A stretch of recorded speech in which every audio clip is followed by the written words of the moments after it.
Hi everyone, welcome to day 3 of our Microsoft Azure for .NET Developer session. So in today's session we are going to start with Azure Data Storage. So Azure Data Storage is a very interesting part because we used to work with the SQL Server on premises. So far we people used to work with on premises means like we'll be having one server which is there in our intranet, and we used to connect the database server. But here we are going to see how to connect the SQL Server database which is there in the Azure. Okay, so we are going to use something like we have the platform, and in fact I can even call this as software as a service, so that software is provided as a service, or else you can use your virtual machine and deploy there and use it, and many things you can do with that Azure data storage. Especially it supports three different. Okay, by the end of the module you'll understand how to store and retrieve data from Azure relational database like SQL database. I'm not going to use MySQL, so we are going to see how to work with SQL database. Then I'll explain you the fundamentals of NoSQL, and I'll also show you how to store and retrieve data from the Cosmos DB using the multi-model API concept. And we are going to see how to work with Azure storage and how to store and retrieve the data from that Azure storage as well. So these are all the lesson objectives. And as I told to you, when you're talking about the Azure storage, Azure data storage, it gets divided into two major categories. In that, the first one is relational databases or relational data, or the second one is going to be the unstructured or document data. In the relational data, it supports the database like Microsoft SQL Server, MySQL, Postgres, MariaDB, Oracle. So all the popular relational databases are supported in Microsoft Azure. Whereas when it comes to unstructured, in unstructured, it supports all the databases. The most popular databases are if you see MongoDB, CouchDB, Neo4j, Titan, and what to say like many things, Cassandra. So it supports almost all the popular NoSQL databases, even though it supports a lot of popular one. One of the most popular database in the Azure platform is this Azure Cosmos DB. So we are going to explore what is this Cosmos DB and how it's going to help us in working. Apart from the databases, Azure is having its own storage mechanism. That is nothing but Azure storage. We have file storage, queue storage, blob storage, and table storage. So we are going to explore that particular topics in detail later. So let me just move into the relational database overview. So as I told to you, there are a lot of relational databases are there, but the most popular one are SQL database, then Azure database for MySQL, and Azure databases for Postgres. So these are the relational databases available. And then in particular, when you're talking about the Azure SQL database, it's a relational database which is in the cloud. When you're talking about SQL database means it might be in the cloud or it might be on premises. When you're talking clearly on Azure SQL database, it is a relational database service. As a service, we are going to use this in the cloud based on the market leading Microsoft SQL Server engine with mission critical capabilities. So SQL databases, so you know that like it has that 99.9% SLA, so it won't have any downtime at all, so that the business continuity will be happen without seamlessly, and the data protection is also enabled. But the interesting part you need to understand in this Azure SQL databases is the billing model. So how it will be built? Will it be built on the consumption model, or will it be built we need to pay by hour? Means we need to pay by hour. The hourly rate is based on the highest service tier selected during that particular hour. So highest service tier means like it has that concept of that elasticity, so it will automatically it will just try to that if you are just having that auto scale and all those stuff, so whichever highest service tier has been selected for that particular hour, based on that it is going to charge. And the service tier means you already know it determines the size, performance, features and the recovery characteristics of that particular database, which will determine that service tier. And we have seen the service tier yesterday in the app services, right? Like D1. So that's a service tier. So the service is going to be paid by hour, and the hourly rate is based on the highest service tier that has been selected on that particular hour. And when you're going for example, if you're going to buy a monitor, we used to always go with pixels, right? So how much pixels it support. So same way, when you are going to select these databases, so the unit that you need to work with is DTU. They used to call it as DTU. DTU stands for database transaction unit, which is a unit of measurement of the resources that are guaranteed to be available to an Azure SQL database at a specific performance level. For example, if I just select S1, for instance, so S1 it'll have a DTU, whereas if I go for P1, it will be having another DTU. So DTU, with that DTU only, we need to measure this SQL Server databases. And as the higher DTU it supports, the price will be more. And when you're talking about this Azure SQL database, it supports in both the things, like as a PaaS as well as IaaS. But I told that you can even consider like SaaS as well, like a application. We can use that. We can just take that and use it. But it comes under the major two categories, PaaS and IaaS. If you are having Azure SQL database, then it is coming under a concept called PaaS. Whereas when you are going to install SQL Server on Azure on a virtual machine, then it will be used in the IaaS. So when you are going with the Azure SQL database, SQL license is included already. We don't need to purchase it separately. Whereas when you are going with installing it in a VM, then you need to either you can go with in that virtual machine also, you can just go ahead into the portal and select it. Otherwise, you need to use the existing license. And when you are going with this PaaS environment, I don't want to manage this at all. Everything will be just only we need to work with the configurations settings. Whereas if you are going to maintain that in your virtual machine, then you need to do that. It can be customized with your complete administrative rights. And in fact, there is no administrative effort in the PaaS, whereas here we required it.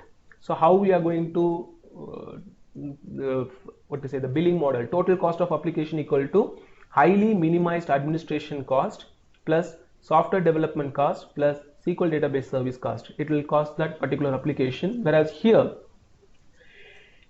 highly minimized software development cost, administration cost, SQL Server and Windows Server licensing cost, and the Azure storage cost. It is not when you are going for the SQL database, we are not going to get a virtual machine and all those stuff, so it's not required. But once again, there is an advantage here. Like if you are going for the Azure VM, you can decide the database size and all those stuff. Whereas here it is like predefined, like we need to select that size and we need to work with that. So these are all the two differences. So you can, when you're talking about SQL database in the cloud, it can be either called as Azure SQL database. So whenever I call Azure SQL database, you need to understand that it is not installed in a virtual machine. It will be serviced, it is provided as a software as a service for app development for us. And as I told to you, these are all the purchasing models available. When you're talking about this purchasing model, we need to go with this DTU or else with the vCore based, like how many cores. Based on that also you can purchase, but that's in the preview mode. DTU based purchasing model. DTU stands for a database transaction unit. Okay, and in this database transaction unit, once again it is get divided into basic, standard and premium tiers. So when I go for basic, it's good for small database which doesn't have multiple concurrent requests. Performance predictability will be based on hour by hour, and you don't know, like if it is not that much frequently accessed, means you can better go with the basic. If it is standard, ideal for the databases that have multiple concurrent requests, like if you are going to have a Microsoft SQL Server database for a web application, whereas the performance predictability will vary minute by minute, means then better go with the standard one.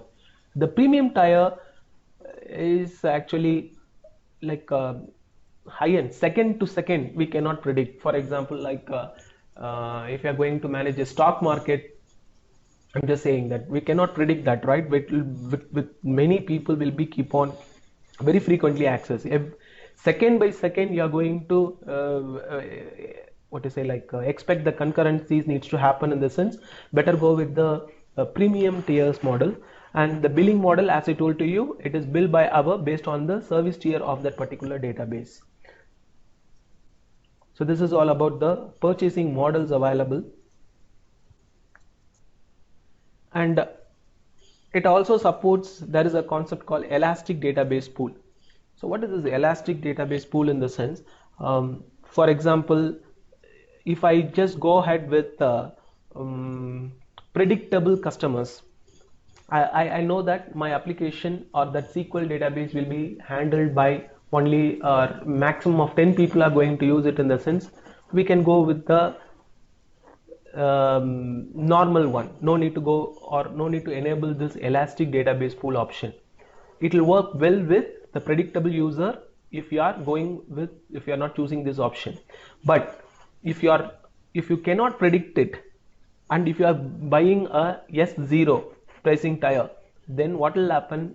That particular database will get bloated, right? It cannot serve the purpose. If you are having more and more, if you are having unpredictable customers, then it won't. But if you are going for this elastic database pool, so if there are only 2 customers, it will work. If suppose there are 500 customers also, it will try to like a spike. It will just like with it is having the elasticity feature, so it will try to serve the n number of customers by auto scaling on its own. It can be scaled. That's what I'm trying to say. It can be scaled. So when you need to go for this elastic database pool option, in the sense, if you're predicting large number of what to say, like users, at that time you better go with this option. So the good point about this one is like what to say, like more and more, if you see this elastic database, look at this diagram.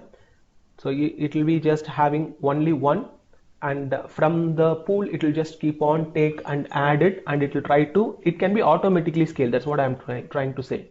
The more database you can add to a pool, the greater your savings become. So if suppose I am having I'm opting for this elastic database with maximum of 10 database in my pool of databases, I'm just having 10. So if I'm having 30 customers, it will grow automatically. If it is going beyond, then it will be a problem, right? So it's better to have, it is like we are reserving, but it's not going to be consumed with the price until unless it is used with its full capacity. So as you add more and more databases, for that we have some minimum charge, but when it is used only, it's going to be get cost. So this is the concept of elastic database pool.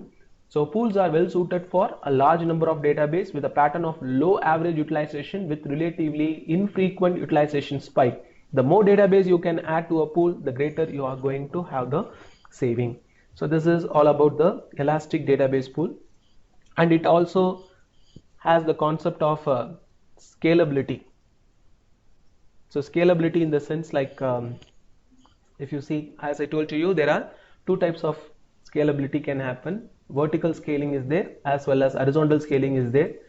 So when you're talking about a vertical scaling, one database system with more computing power. Horizontal scaling, you can just add more database instances to share your data into multiple database nodes. So it is having that flexibility. That's the scalability option. And it also has the another feature called geo-replication. So whatever topic I'm discussing here, it is common for wherever you see the geo-replication, same concept. So geo-replication means is a type of data storage replication in which the same data is stored on the server in multiple distant physical location. So how it is going to work in the sense, if you have the database which is created in a primary location, say for example India, and then you are going to asynchronously replicate it to a secondary location. For instance, we are going to say Europe. Okay, so so that the same data exists and it is backed up in both the location. Ideally, these locations remain completely independent of each other with no need to communicate with one another beyond the data transfer. So we can replicate it in many places and we can make use of that. So this location need not to be, it is totally independent. With I can replicate it so that we have the backup and the same data will be available in the secondary location. If suppose something goes wrong, so then the secondary location database backup will happen in the primary location and it will just start that. So this is about the geo replication, and it has that feature called the backup and recovery option is available here. In the backup happen automatically as a part of the service.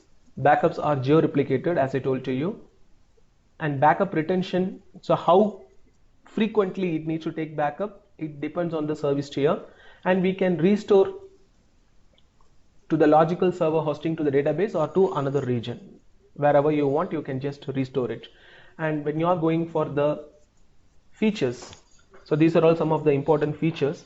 The features are its predictable performance and pricing, elastic pool for unpredictable workload, 99.99% availability, geo replication and restore service, supports the existing SQL Server tools, libraries, API, scalability will be there with no downtime, secure and compliant for your sensitive data.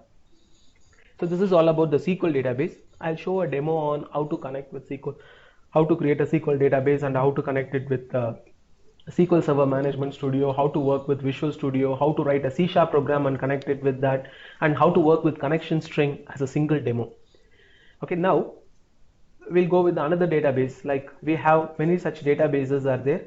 So another two popular databases are MySQL. It's nothing but MySQL in the cloud. It is also having it is also a relational database, and it is also having the same feature. It can be managed and it can be scalable and it is highly available with 99.9%, and it is redundant. It works well with the LAMP stack.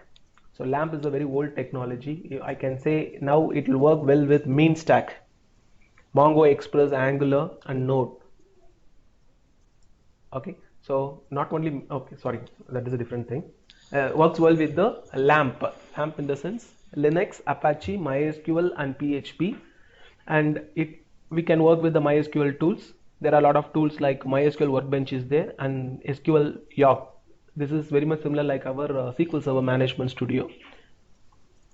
Okay, and in the same way we had that what to say, like MySQL, we have one more database which is there in Azure itself called PostgreSQL. So same feature, whatever we have seen in the Microsoft SQL Server, all the things is applicable here as well. Now it's time for us to go ahead and create this SQL Server database in the cloud. So let me just try to create this now.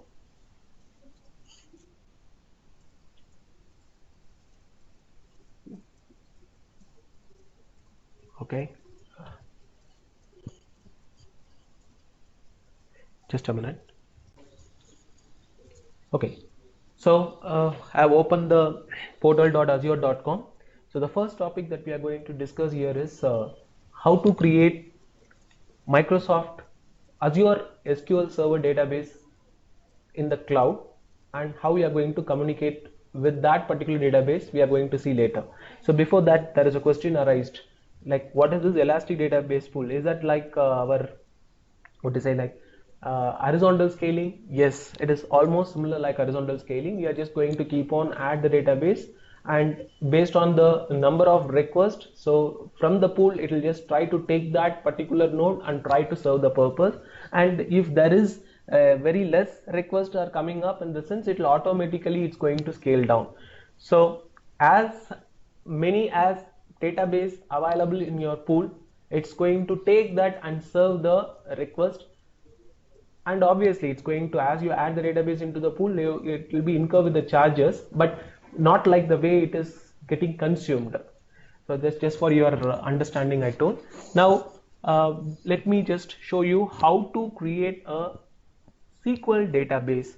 So to create the SQL database, there are many options are there. So we can go with our marketplace.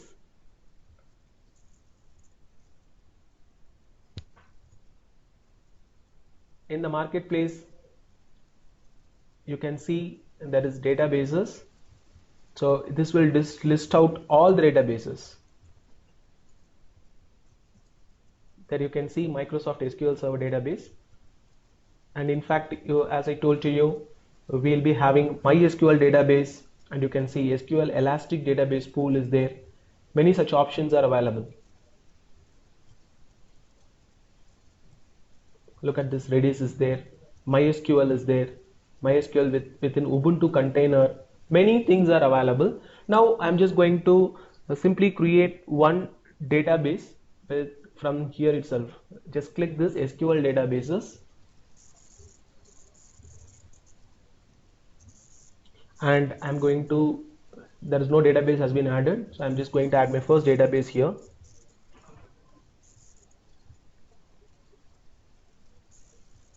Okay, so for this I'm creating, and guys, if you are using with free subscription or a trial subscription, or even though if you are going for pay as you go, in the learning time, as soon as you complete the demo, please delete this resource because this will incur more charges.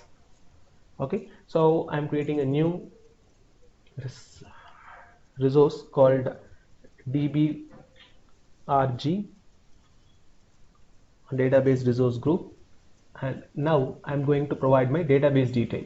So it asks us to enter the database name. So let me give sample database.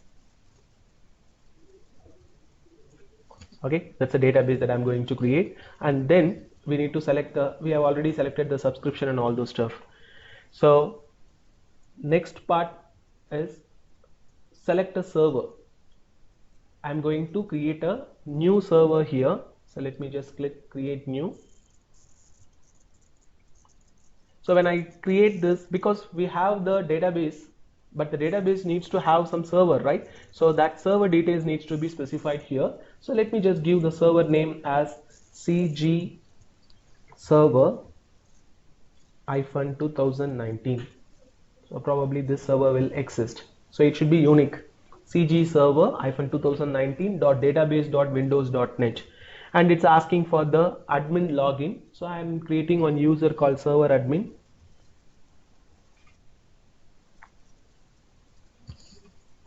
Okay, and let me give the password,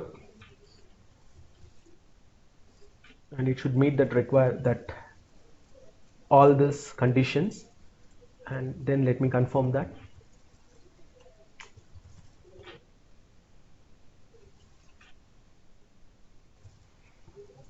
Okay, and where you are going to create it? Obviously we are going to create it in West Europe.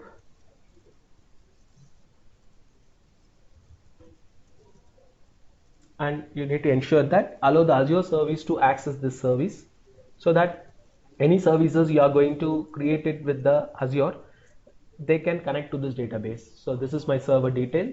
Let me just press OK. Okay, then you can see the size. So when I click this, this is the general purpose.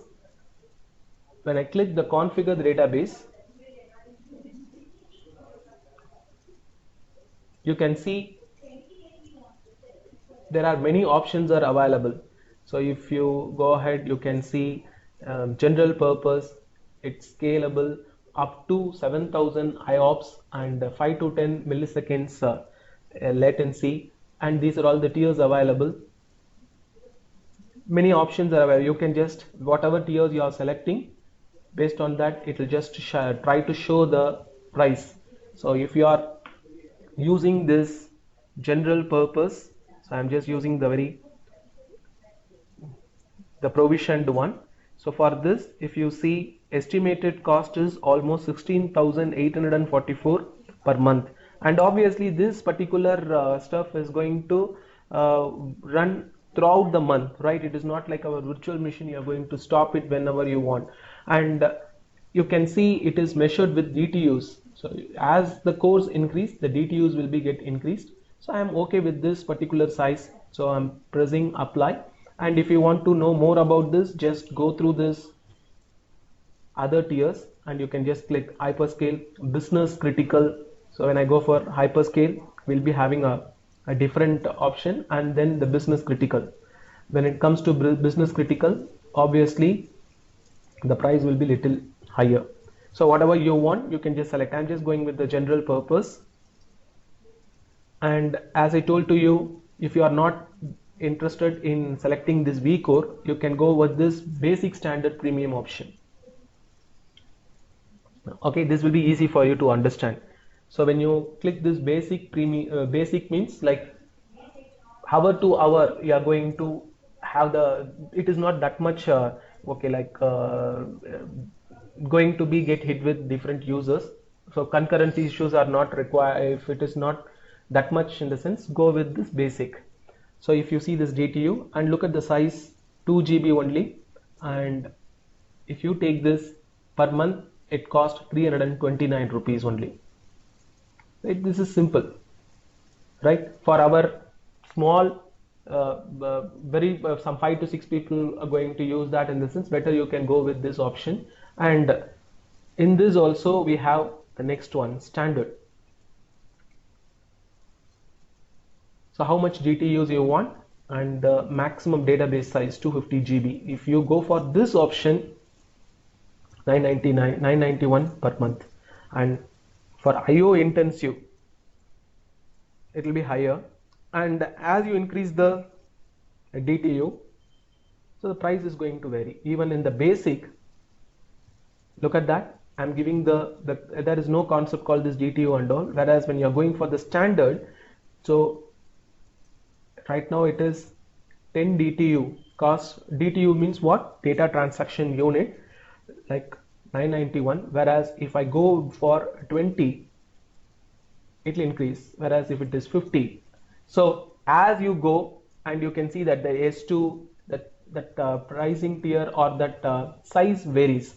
So better to, for this demo, I'm just going with a very basic one, or let me have the standard option, that will be better.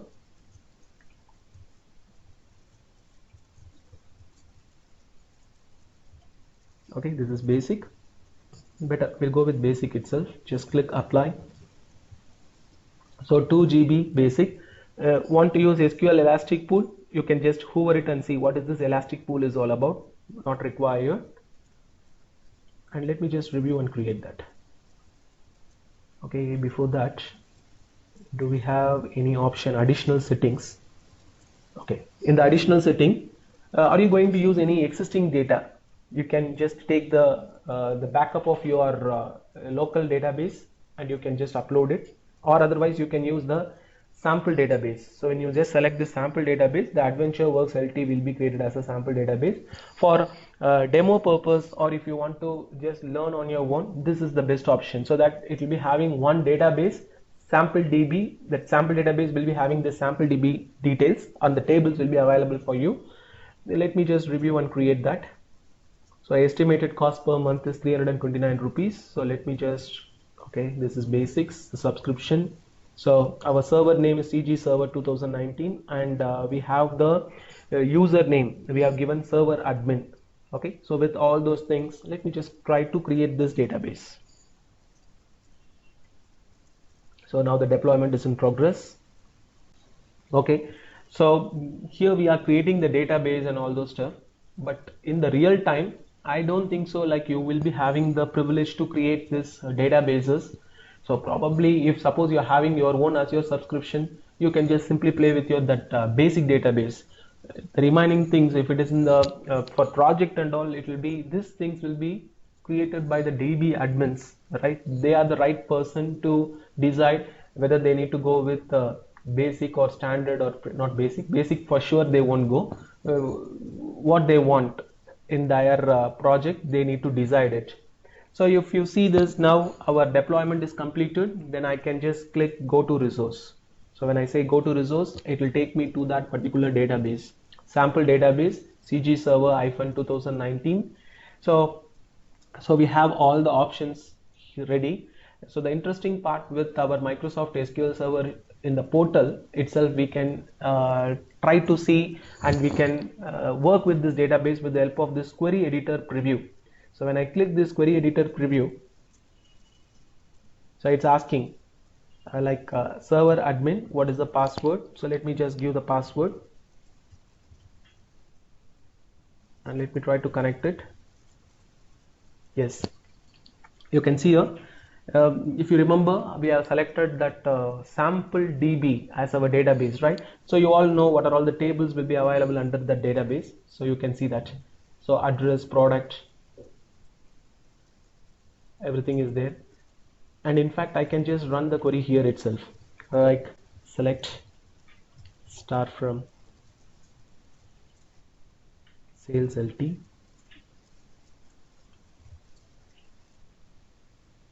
customer, and I can just run the query. So you can see that.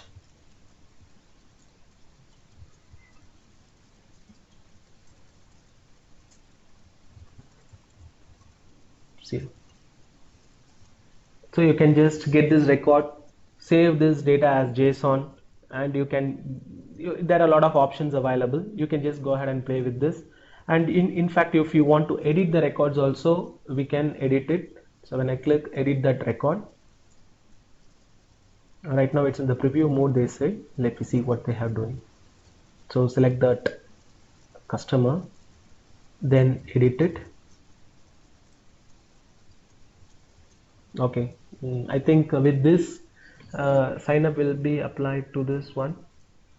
Okay, let me say this is a preview feature, it seems. I can directly edit it.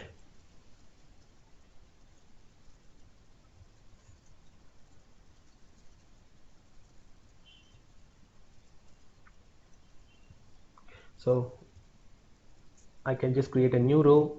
So in this, I'm just changing. Okay, how to edit it directly. Okay, when I click that, it's coming. I'm just saying Karthik and the last name.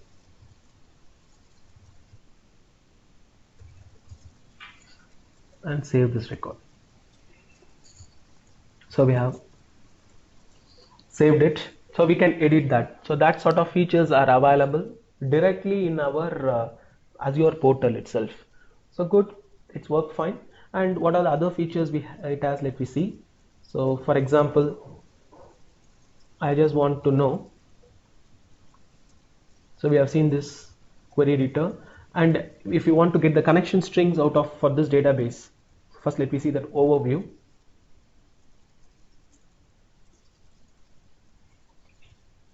So we can see the resource group. This is a server name. This is the name you have to connect it in your SQL Server Management Studio or with your SQL Server. So this is your server name, and you need to log in with the server admin and with the password. You can try that out. And another important thing is, like, if suppose I want to use this in this system, just click set the server firewall, and you need to allow for this particular system. I need to allow it. So allow this or add this client IP. So this client system can access this. You can do it with Visual Studio as well.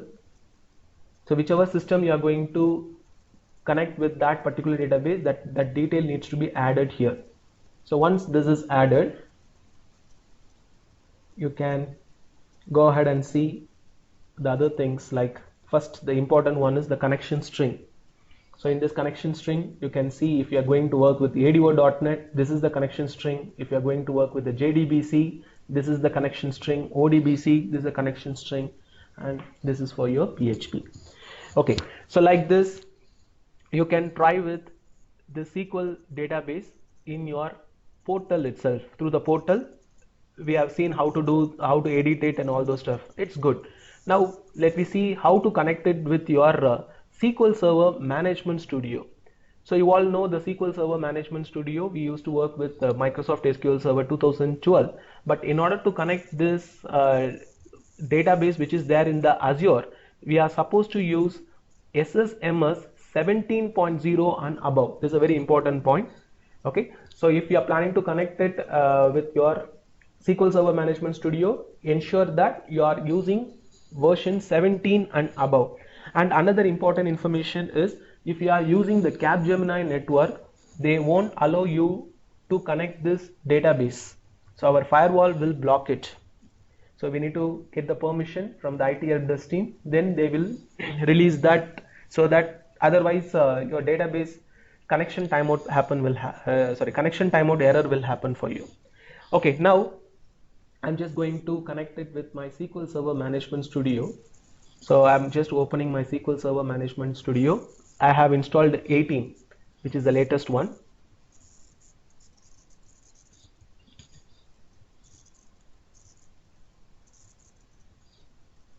I'm opening that. Prior to that, let me just go into the database part. In this database, let me click overview. So I need the server name, right? So server name is this one, CG server-2019 database windows.net. Let me copy that and come back to the SQL Server Management Studio.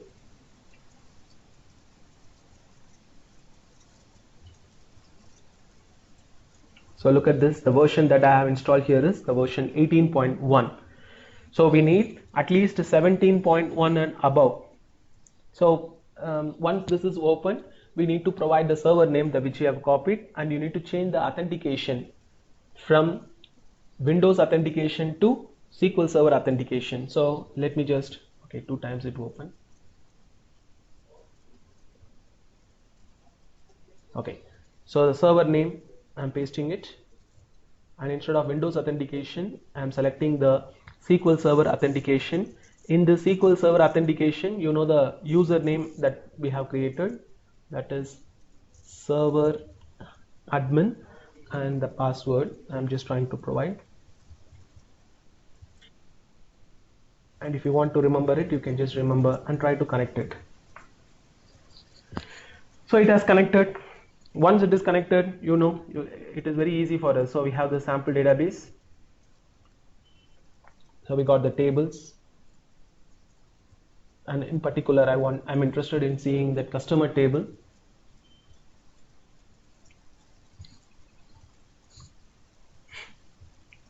So you can see that customer table.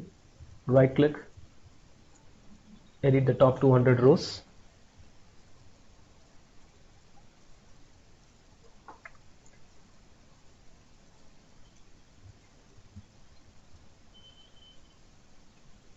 So you can see that.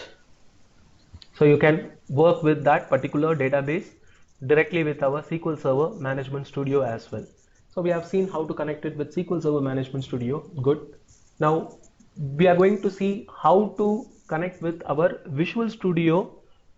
Okay, in Visual Studio also we have a lot of options to connect the database, right? So I'm going to show you how to connect the Azure with the Visual Studio, and we are even going to see how to write a small program to connect the database.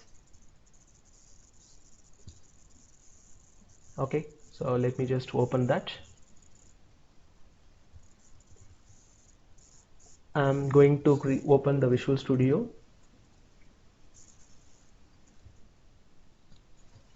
So I've installed Visual Studio 2017 here.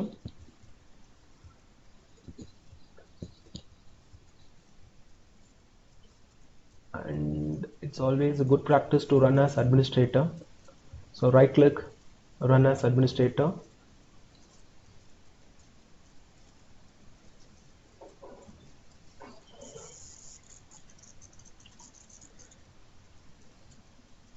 Okay.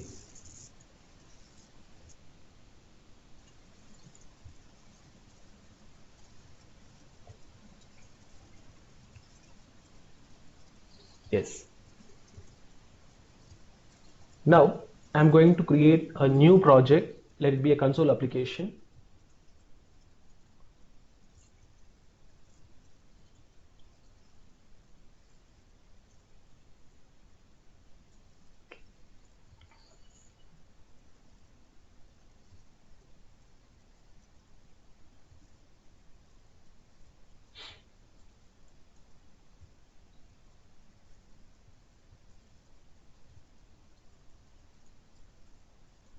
Okay, so we have this. I'm selecting the Visual C Sharp console application for .NET framework.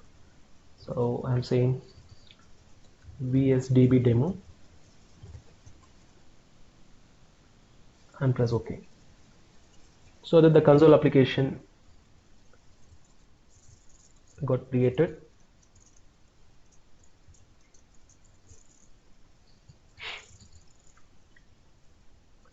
Okay, in this I want to write Microsoft ADO.NET program.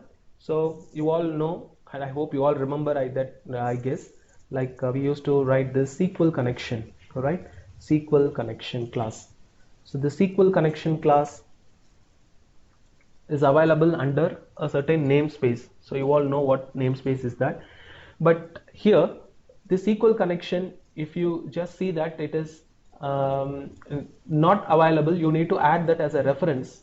So in order to add that as a reference, we need to add a NuGet package. So in order to add the NuGet package, when you click there, you can see a small bulb near this, the number. Click there you can see using system.data.sql client. Okay, good. I think is that available by default? Yeah, it is there, system.data. Good. Now system.data.sql client is already there, so we can just like that take it. If it is not there, you need to get that using the NuGet package manager. So we have done with this. Next is we need to write the code.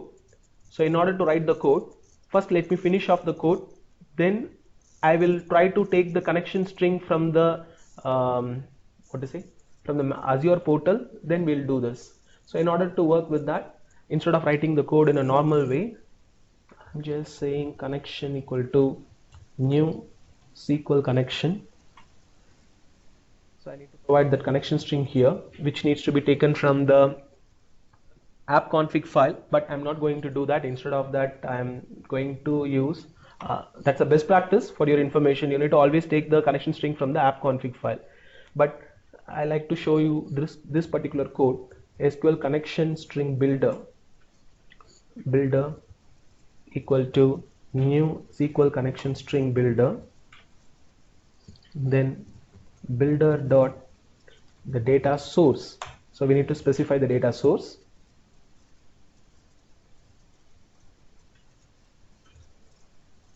Then builder dot user ID, then builder dot password, and then finally builder dot initial catalog. Sorry.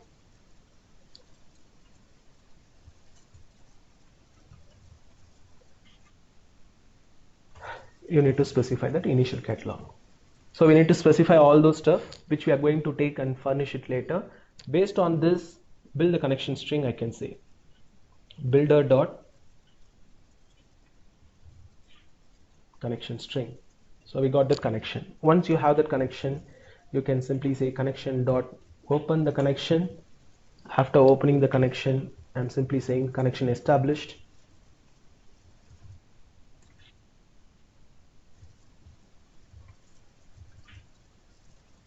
Okay, after that I'm going to close the connection, console dot connection dot close, and console dot write line connection closed, and let me say console dot read key to wait for the key press. So now we are supposed to specify all the details. So from where to get the details? So the first one we are going to see, we are going to get the data source. So data source is nothing but our server name. So I'm just going into this. So this is server name. Copy. After copying, come back to the code, paste it, and you all know the user ID. So the user ID is server admin, and you know the password I have given is Capgemini at 123. So let me give server admin and the password that I have provided is Capgemini at 123, and finally it asks for the database name. So you all know the database name is sample database, right? So in fact, let me just go to that and show. So you can see that. So database name is sample database. So copy this sample database, come back here, paste it. So save this, and if you are running this program in our Capgemini network, it won't work. Why? Because our firewall will block that.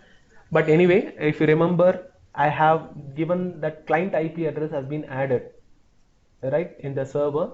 If it is not added from there, from here also we have an option to add it, because we cannot expect that all the client who is accessing their details needs to be stored in the server. From the Visual Studio itself, as soon as you try to connect, you will get one pop-up. There you can specify, add that to the client address. I'll show that as well. So save this file, and let me try to run this by just saying build, run this application. First build the project and just press F5. And once again, guys, this is not a best practice. Please always take that from the configuration file. You just take the connection string. So where to take the connection string? You can take it from here. So this is your connection string. You can just simply copy this, paste it, change the ID, your username and password needs to be changed. Then take that from the connection string, system.configuration manager. So you need to use that DLL to reference that and take that from the connection string. Okay. So let me just check. So build is succeeded, and let me run the application.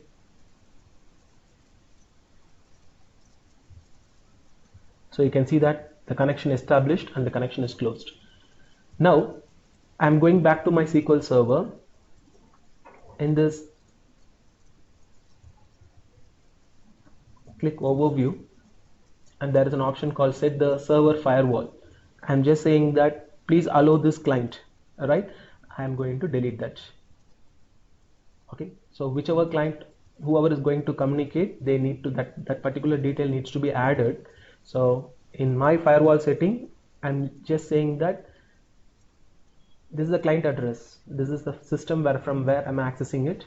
You can directly add it from here, or otherwise from the Visual Studio also you can add. So in the Visual Studio, you have this option called View SQL Server Object Explorer. So when I expand that,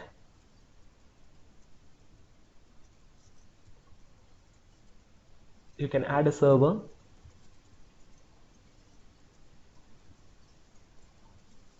So it's asking, is that a local one, or it is in the network, or it's from Azure? So it is in the Azure. So in the Azure, you already have this, it will just show you the database CG server. So select it, SQL Server authentication, database name is here. I'm giving the password Capgemini at 123, and let me try to connect it.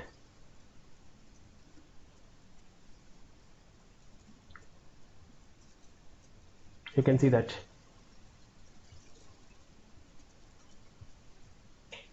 Okay, suppose this firewall is blocking, in the sense it will just try to open the dialog box and say that please add it to the client. Just you need to press enter, that's it, so that this entry will be added there.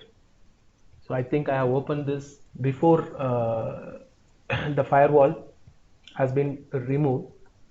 So anyway, we can see that we'll get the tables, etc. And now quickly we'll create one ASP.NET MVC application. So to do that, file, new project, a web ASP.NET MVC application, MVC DB. Okay, so I'm just going to have a MVC application. Press OK.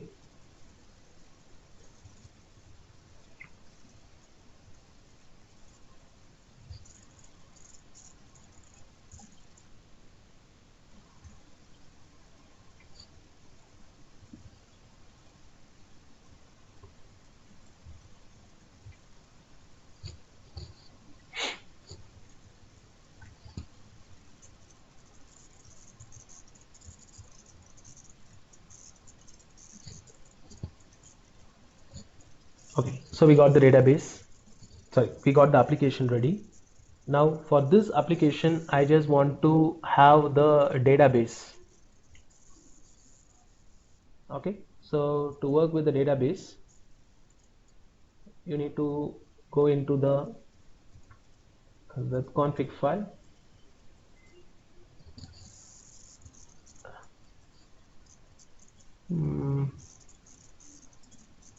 We'll just have that here.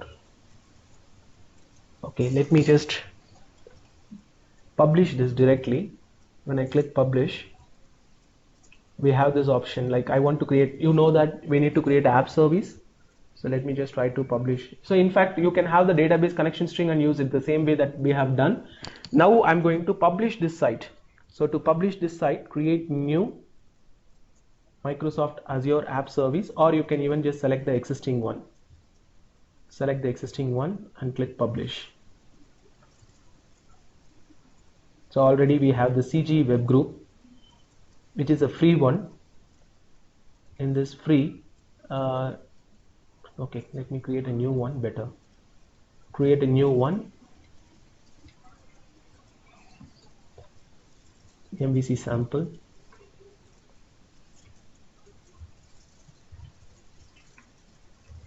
That's a web name.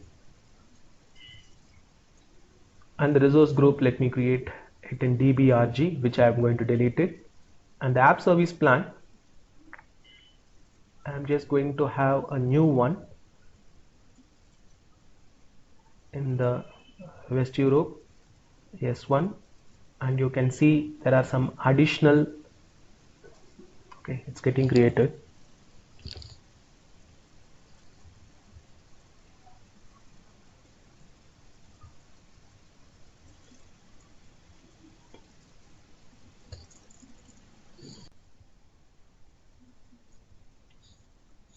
Sorry, I think I have not recorded this. So what I have done, let me just cancel it and just redo that. Sorry, I have not recorded, so I'm just doing this. So what I'm trying to do here is I'm having a sample DB web application. Okay, this application I'm planning to publish it into the Microsoft Azure. So to do that, select this option, create new, click publish. So let this name be there, whatever name you want, and the resource group I'm just selecting dbrg, and the app service plan I'm selecting, I have created one app service plan in the West Europe, so I have selected it. In order to have the databases, you need to click this explore the additional Azure services. So here I want to add one database to my application. You can just add it, okay, or you can first create the database and directly use that here, then you can publish it. Since I'm going to directly publish it with this database, I'm just going to click this plus option. So server admin, the password that I'm going to provide here is Capgemini at 123. So here the database is sample DB web, and the connection string needs to be stored in default connection, and let me press OK, and then let me try to create it. So when I try to create it, this application will be deployed with this database, and in your web config file, the connection string and all those stuff will be automatically configured. Okay, like so now it's ready with the profile. I'm just going to, I have published it. So the publishing things has been started. Once the publish happen, you will have a database in the CG server 2019 that can be connected here. I'll show that.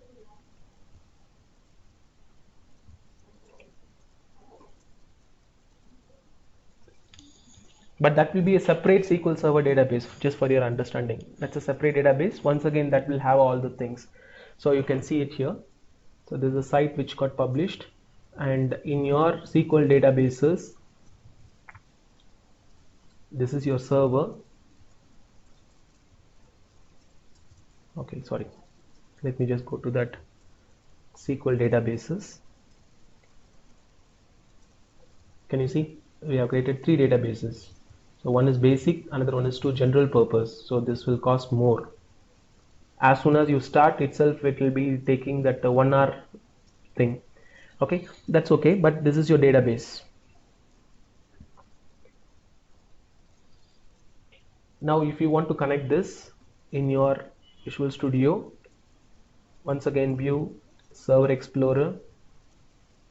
In the Azure, you can see all the databases.